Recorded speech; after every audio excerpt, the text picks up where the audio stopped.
In a North London top-floor flat, all white walls, white carpet, white cat, rice paper partitions, modern art and ambition. The host's a physician, bright bloke, has his own practice, his girlfriend's an actress, an old mate of ours from home, and they're always great fun, so to dinner we've come. The fifth guest is an unknown. The hosts have just thrown us together for a favour, because this girl's just arrived from Australia, and she's moved to North London, and she's the sister of someone, or has some connection.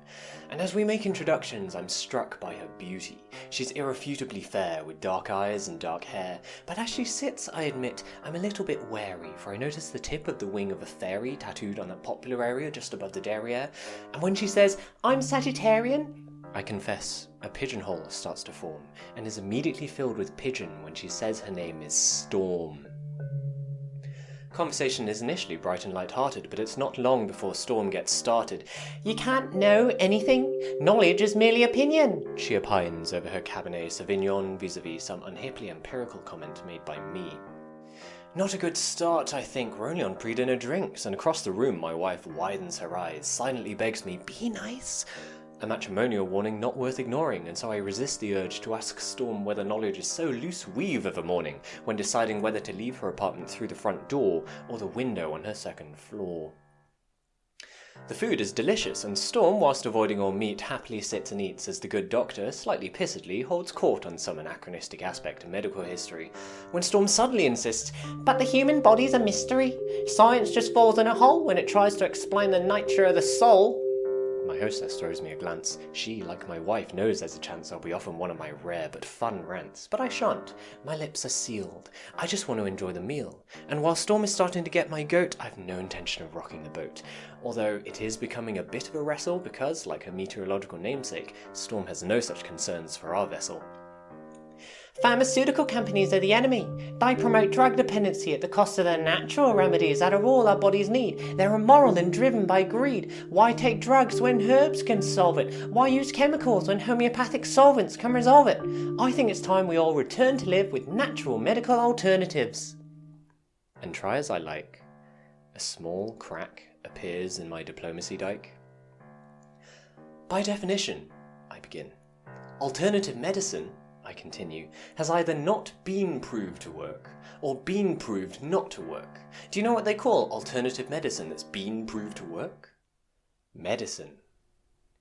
"So you don't believe in any natural remedies?" "Actually, Storm, on the contrary, before we came to tea, I took a remedy derived from the bark of a willow tree. A painkiller that's virtually side-effect free. It's got a weird name. Darling, what was it again? Maspirin? Baspirin? Ah yes, aspirin, which I paid about $1 for down at the local drugstore." The debate briefly abates as our hosts collect plates, but when they return with dessert, Storm pertly asserts, "Shakespeare said it first. There are more things in heaven and earth than exist in your philosophy. Science is just how we're trying to look at reality. It doesn't explain love or spirituality. How does science explain psychics, auras, the afterlife, the power of prayer?" I'm becoming aware that I'm staring. I'm like a rabbit suddenly trapped in the blinding headlights of vacuous crap. Maybe it's the Hamlet she just misquaffed, maybe it's the 6th glass of wine I just quaffed, but my diplomacy dike groans, and the arsehole held back by its stones can be held back no more. "Look, Storm, sorry, I don't mean to bore you, but there's no such thing as an aura. Reading auras is like reading minds, or tea leaves, or star signs, or meridian lines. These people aren't applying a skill. They're either lying or they're mentally ill.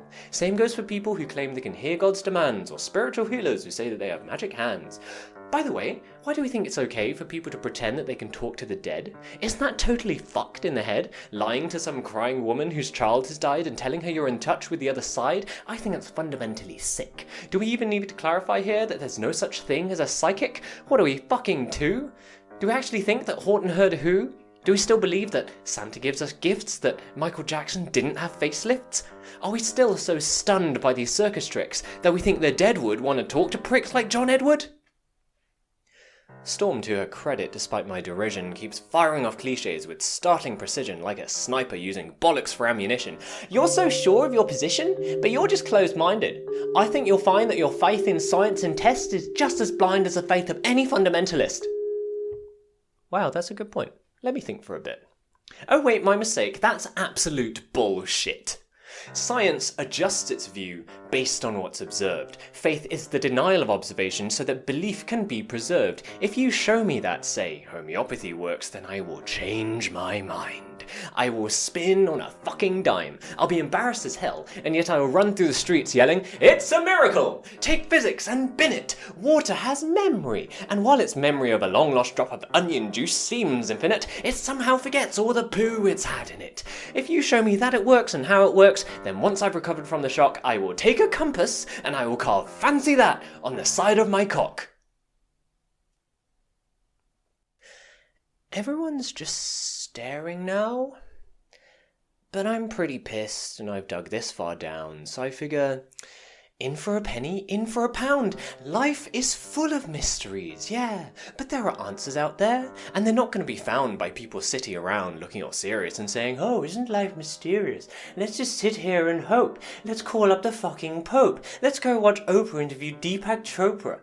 No, if you want to watch telly, you should watch Scooby-Doo. That show was so cool because every time there was a church with a ghoul or a ghost in a school, they looked beneath the mask. And what was inside? The fucking janitor or the dude who ran the water slide, because throughout history, every mystery ever solved has turned out to be not magic. Does the idea that there might be knowledge frighten you? Does the idea that an afternoon on Wikifuckingpedia might enlighten you frighten you? Does the notion that there may not be a supernatural so blow your hippie noodle that you'd rather just stand in the fog of your inability to Google? Isn't this enough? Just this world? This beautiful, complex, wonderfully unfathomable natural world? How does it so fail to hold our attention that we have to diminish it with the invention of cheap, man-made myths and monsters?